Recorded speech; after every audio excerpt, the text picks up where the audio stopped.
మనిషి జీవితంలో బయట కనిపించే యుద్ధాల కంటే లోపల జరిగే యుద్ధమే అత్యంత తీవ్రమైనది. ఆ యుద్ధం మనసుకు ధర్మానికి మధ్య జరుగుతుంది. మనసు ఒకవైపు కోరికలు, భయాలు, సులభమైన మార్గాలు వైపు లాగుతుంటే, ధర్మం మరోవైపు సత్యం, న్యాయం, కర్తవ్యము అనే ధర్మస్వరమై అంతర్వాణిగా, మృదువుగా హెచ్చరిస్తుంటుంది. మనసు సహజంగా సుఖాన్ని కోరుతుంది, సులభమైన దారిని ఎంచుకోవాలని చూస్తుంది. కాని ధర్మం మాత్రం సరైన దారిని చూపిస్తుంది. అది కొన్నిసార్లు కఠినంగా, భారంగా అనిపిస్తుంది. ఇటువంటి అంతర్గత సంగ్రామం ధర్మాన్ని ఆశ్రయించి నడవాలనే ప్రతివారిలోనూ ఉంటుంది. ఇదే అసలైన అంతర్గత సంగ్రామం. భగవద్గీత శ్లోకం: ఉద్ధరేదాత్మనాత్మానం నాత్మానమవసాదయేత్ ఆత్మైవ హ్యాత్మనో బంధురా ఆత్మైవ రిపురాత్మనః. సరళమైన అర్థం: మనిషి తన మనసుతోనే తన్ను తాను పైకి తీసుకెళ్లాలి. తానే తనకు మిత్రుడు, తానే తనకు శత్రువు. మనసును అదుపులో పెట్టుకున్నవాడికి అదే మిత్రం.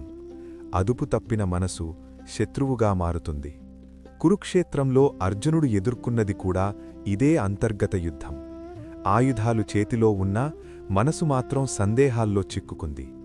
ఇది చెయ్యడం ధర్మమా, అధర్మమా అనే ప్రశ్న ప్రతి మనిషి జీవితంలో ఎదురవుతుంది. మనసు చెబుతుంది, తాత్కాలిక లాభం చూసుకో, నిజం చెప్పకపోయినా పర్వాలేదు, ఎవరికీ తెలియదు, నువ్వు బతికిపోతావు.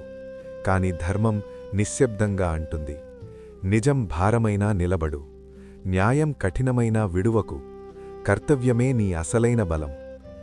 భగవద్గీత శ్లోకం: శ్రేయాన్ స్వధర్మో విగుణః పరధర్మాత్ స్వనుష్ఠితాత్ స్వధర్మే నిధనం శ్రేయః పరధర్మో భయావహః.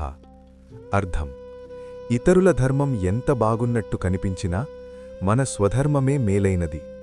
స్వధర్మంలో కష్టం ఉన్నా అది శ్రేయస్సే. పరధర్మం మాత్రం భయాన్ని తెస్తుంది. మనసు మాట వింటే తాత్కాలిక సుఖం లభించవచ్చు, కాని లోపల శాంతి ఉండదు. ధర్మం మాట వింటే తక్షణ కష్టం ఎదురవ్వచ్చు, కాని ఆత్మగౌరవం, ప్రశాంతత నిలుస్తాయి. ధర్మం అనేది మన హృదయంలో వెలిగే పరంజ్యోతి స్వరూపమైన భగవంతుని దివ్యవాక్కు. భగవద్గీత శ్లోకం: కర్మణ్యేవాధికారస్తే మా ఫలేషు కదాచన మా కర్మఫలహేతుర్భూర్ మాతే సంగోస్త్వకర్మణి. అర్థం: నీ హక్కు కర్తవ్యంలో చేయడంలోనే ఉంది, ఫలితంపై కాదు.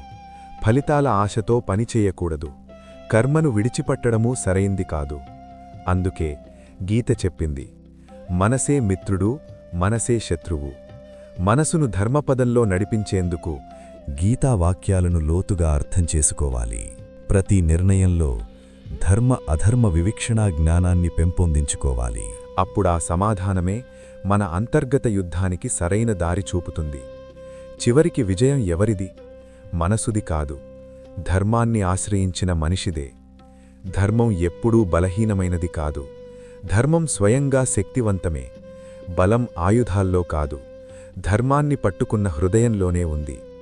ధర్మాన్ని ఎంచుకునే మనసే నిజమైన బలమని చివరికి అవగతమవుతుంది. ధర్మో రక్షతి రక్షితః.